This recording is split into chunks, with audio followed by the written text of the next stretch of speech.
Get ready with me because it's JK Day. So, request din ito ni It's Me Maria. So, sabi niya, gawa daw ako ng mga story time, get ready with me, habang nagme-makeup, update o kaya mga announcement about sa mga OPA. Yung mga update sa mga OPA, hindi ko na siya gagawin sa Get Ready With Me kasi kino-content ko naman siya. And then, minsan, meron din naman nagtatanong regarding sa update sa akin, sa buhay-buhay. So, na-appreciate ko yun. Tapos, dun sa mga ginagamit ko, ng mga products, ganyan, yun, natutuwa lang ako. Kasi parang ate nyo ako, tapos nakikipag chika-chika kayo sa akin, kung ano na bang update sa buhay ko, ano bang update sa buhay nyo. Ang dami kong ichichika sa inyo. So, birthday nga ni JK ngayon at maghahanda tayo, alam nyo na yan. Tuwing BTS member birthday, kailangan may handa. Meron akong cake topper, kasama yun dun sa JK kit ng Bangtanis PH. So, medyo na-pressure ako, kailangan may cake tayo ngayon. Sana makakita kami, yung medyo maliit. Kasi hindi ako uuwi sa parents ko ngayon, kasi may work ako bukas na maaga. Eh, hindi ko naman din mauubos yun kasi ako lang naman yung nakain ng matamis dito sa bahay.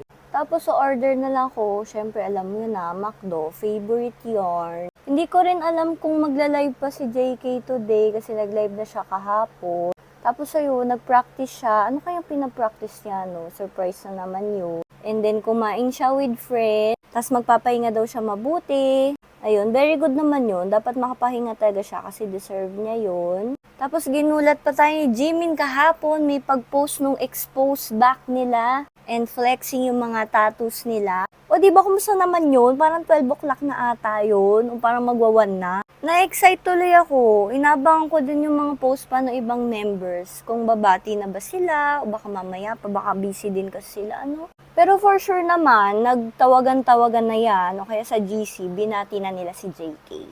Sobrang excited na ako sa mga ganap-ganap nila ngayon. Pero bakit nga kaya laging palikod ang ginagawa nila, no? Ayaw nila humarap. Pero okay lang, in time na lang daw, in time. Excited na rin ako umorder na McDo mamaya.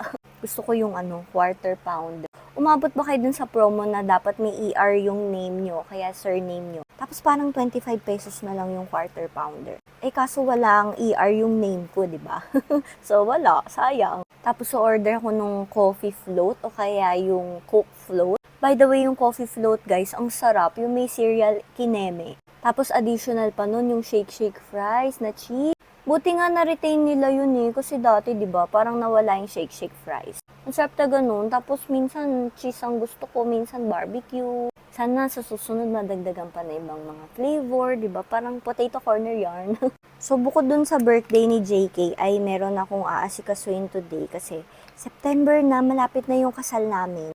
So sa mga nagtataka, second wedding na po yun. Last year kasi, October din yung aming civil wedding. So, pwede nyo makita yon, may playlist ako sa profile at nakalagay ay Buhay May Asawa. I think doon ko nilagay yon. Kinakabahan ako kasi ang lapit na niya. So, mabibisi ang ate nyo. This time kasi, ang gusto naman namin is Christian wedding naman. Super excited na ako mag-worship. This time, makasama mo na yung mga friends, yung mga family, mas madami ng family members yung pwede. Yung mga tao na nakasaksi sa aming pag-ibigan. Char! Ang lalim, pag-iibigan. Kasi yung mga taong nakasama namin, lalo na yung mga ninong and ninangs namin, excited na ako na kinakabahan. Pero sinasabi ko sa inyo, hindi biro ang gastos magpakasal. Naisip nga namin ni Jigs dati na dapat yung civil wedding na lang, dapat hindi na tayo nagpangalawang kasal. Pero okay lang kasi, di ba, makakasama naman namin yung mga friends namin, mga other family members, dito sa celebration ng aming wedding. And yun nga, excited ako mag-worship. Yun talaga yun eh. Lately, sobrang busog na busog yung spiritual battery ko. And I'm so happy and I'm so contented.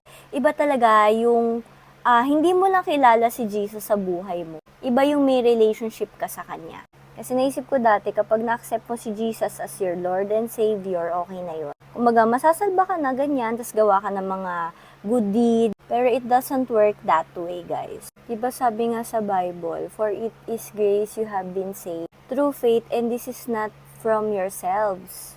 It is the gift of God, not by works, so that no one can boast. O diba, ang ganda. So, ayun nga, today kasi, magdi-distribute na kami ng invitation. Invitation namin ay digital invitation, guys. Because technology. May deadline din kasi yun kasi naka-RSVPM eh.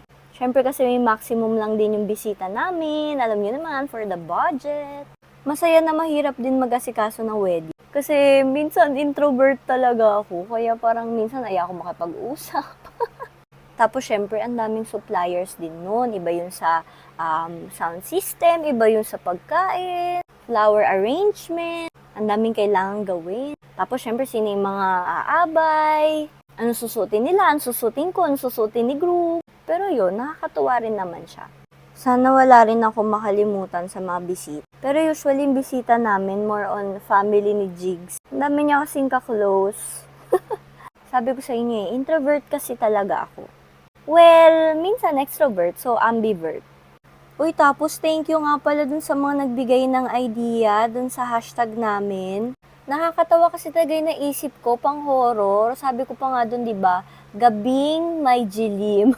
O di ba pang horror yun? Tapos sinagdagan ko lang sa umpisa ng hashtag liwanag sa gabing madilim. So ayun, yung mga nasa broadcast channel, tawang-tawa sila doon.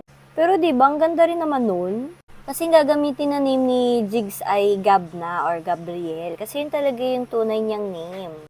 So far, meron na kaming 3 hashtag na napili. Tapos ipapavote lang din namin sa aking broadcast channel. At ang dami na rin nag-vote doon. So thank you sa inyo. Yung buhok ko sa wedding, gagawin ko siyang parang light brown. So pinefade ko na lang talaga tong kulay na to. Kasi medyo parang reddish siya. Para merong babagayan na extension. So wala kasi ako makita extensions na medyo kakulay nito. Iba, ang dami pala nagtatanong kung army pa daw ako kasi nga nag-iba ako ng hair. So hindi naman ganun yun kasi 'di ba, kung ang basehan natin is yung color ng hair ng isang tao, edi sana lahat tayo purple na or violet ang hair. Kung army kayo, 'di ba? Gets niyo ba?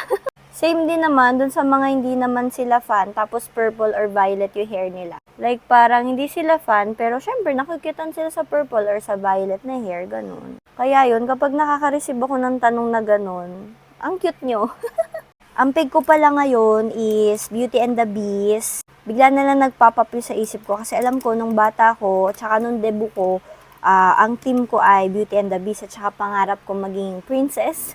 Tapos yung mga picture ko ng debut ko, ewan ko ba parang napaka lumang-luma na. As in, ang labo niya, ang blurred niya talaga. Ewan ko bakit ganun, kasi wala pa kaming maayos na camera nun. Wala naman kaming mga photographer nun eh. Yung mga cellphone nun parang hindi pa siya, wala pa nga siyang megapixel ata.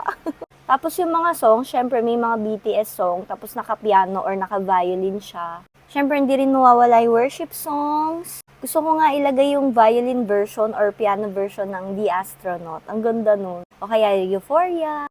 Nag-purple team na kasi ako or BTS team nung civil wedding namin. So, iba naman ngayon. Ang haba ng chika ko, pero sana panoodin nyo to. Kasi pinaghirapan ko to i-film. Ang hirap pala mag-makeup habang nagchichika. Grabe yung mga napapanood kang gagaling nila kasi kayang-kaya nila magsalita habang nag-aayos.